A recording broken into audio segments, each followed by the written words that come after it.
నమస్తే. నేను మీ లక్ష్మి. జాబిలి ఛానల్‌కి స్వాగతం. ఈరోజు నేను మాతృప్రేమ అనే ఒక మంచి కథతో మీ ముందుకు వచ్చాను. మరి ఇంకా ఆలస్యం చేయకుండా వీడియోలోనికి వెళ్ళిపోదామా? మా అమ్మకు ఒక కన్నే ఉండేది. ఆమెను నేను అసహ్యించుకునేవాడిని. ఆమెను చూస్తే ఇబ్బందిగా అనిపించేది. ఆమె ఒక చిన్న కొట్టు పెట్టుకుని ఉండేది. నాకు గుర్తుంది నా చిన్నప్పటి మాట. మా పాఠశాలలో ఒకరోజు పేరెంట్స్ డే నిర్వహించారు. మా అమ్మ వచ్చింది. నాకు చాలా ఇబ్బందిగా అనిపించింది. నా పట్ల ఆమె ఎందుకు ఇలా చేస్తోందో అనిపించింది. ఒకసారి ఆమె వైపు అసహ్యంగా చూసి బయటికి పరిగెత్తాను. మా అమ్మ ఈ ప్రపంచం నుండి కనపడకుండా పోతే బాగుండుననుకుంటూ మా అమ్మతో, అమ్మా, నీకు రెండో కన్ను ఎందుకు లేదు? నీ వల్ల అందరూ నన్ను ఎగతాళి చేస్తున్నారు. నీవసలు ఎందుకు చచ్చిపోవు అన్నాను. మా అమ్మ ఏమీ బదులివ్వలేదు. నేను తప్పు చేశానేమో అనిపించినా నేను చెప్పదలుచుకున్నది చెప్పినందుకు చాలా సంతోషించాను. ఆ రాత్రి నేను మేల్కొని ఒక గ్లాసు మంచినీళ్ళు తాగుదామని వంటింట్లోకి వెళ్ళాను.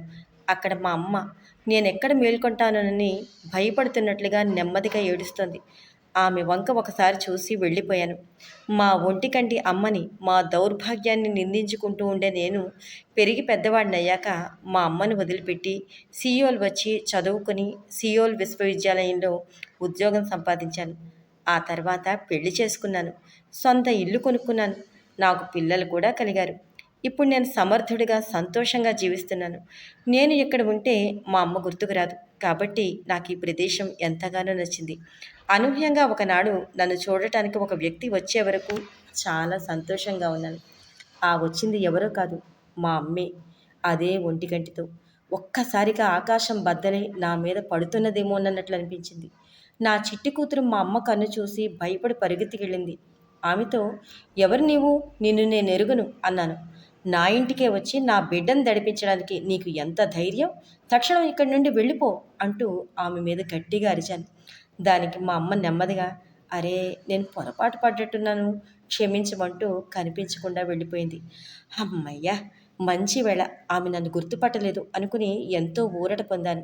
ఇక దీని గురించి పట్టించుకోకూడదని, బ్రతికున్నంతకాలం దీని గురించి ఆలోచించకూడదని నాలో నేనే గట్టిగా నిర్ణయించుకున్నాను.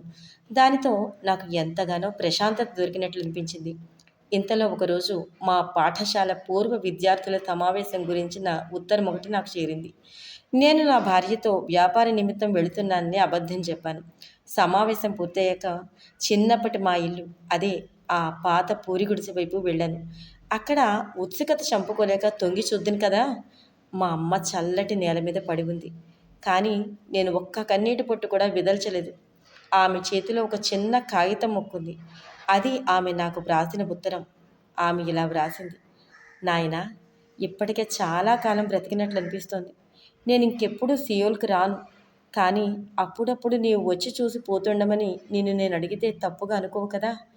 నీవు లేని లోటు నాకెప్పుడూ గుర్తుంటూనే ఉంటుంది. నీవు పూర్వ విద్యార్థుల సమావేశానికి వస్తున్నావని తెలిసి ఎంతగానో సంతోషించాను. కానీ నేను పాఠశాలకు రాకూడదని నిర్ణయించుకున్నాను. నీకోసం ఏం చేస్తాను? నాకు ఒక కన్నే ఉంది. నేను ఉండటం నీకు ఇబ్బంది కదా. చూడు నాన్న, నీ పసితనంలో ఒకసారి నీవు ప్రమాదంలో చిక్కుకుని ఒక కన్ను పోగొట్టుకున్నావు. అమ్మను కదా. అమ్మగా నీవు ఒంటి కంటితో పెరిగి పెద్దవాడివి కావడాన్ని ఊహించలేని నేను నా కంటిని నీకు ఇచ్చాను. నా స్థానంలో ఆ కంటితో నా బిడ్డ నా కోసం కొత్త ప్రపంచం మొత్తాన్ని చూస్తున్నాడని నేను నా బిడ్డను చూసి గర్వపడుతూ ఉంటాను. నీవు చేసిన దేనికి నేను ఎన్నడూ బాధపడలేదు. నీవు నన్ను కోప్పడిన 2 సార్లు కూడా నీకు నా మీద ప్రేమేలే అనుకున్నాను. నీవు పసివాడిగా నా చుట్టూ కొంగు పట్టుకు తిరిగిన రోజులు మళ్ళీ రావు కదా అనుకుంటూ ఉంటాను. నీవంటే నాకు ఎంతో ప్రేమ.